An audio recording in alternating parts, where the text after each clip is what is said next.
MR cooking হাউসে নতুন recipe চালগুড়ির পোয়া পিঠে বা গুড় পিঠে বানানোর জন্য একটি পাত্রের মধ্যে 1 বাটি চালগুড়ি আর 1 বাটি ময়দা নেব। দুটোর পরিমাণ সমান হলে পিঠেটি নরম হবে। একটু নুন দেব আর কালো জিরে দিয়ে ভালোভাবে মিশিয়ে নেব। এবার মিষ্টির জন্য গুড় দেব। আপনারা যতটুকু মিষ্টি পছন্দ করবেন ততটুকুই দেবেন।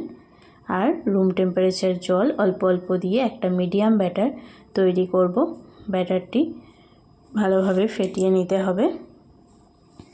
এবার কড়াইয়ের মধ্যে তেল গরম করতে দেব। তেল গরম হয়ে এলে ছোট বাটিতে একটু ব্যাটার তেলের মধ্যে দিয়ে দেব। অল্প পরিমাণই দিতে হবে। দেখুন কত সুন্দর ফুলে উঠেছে। এপিট ওপিট করে ভালোভাবে ভেজে নেব। এবারে সব পিঠেগুলি এভাবে ভেজে নেব। ভাজা হয়ে গেলে সার্ভ করব। এভাবে বানালে খুব টেস্টি হয়। এরকম দারুণ দারুণ রেসিপি পেতে আমার চ্যানেলটিকে সাবস্ক্রাইব করবেন।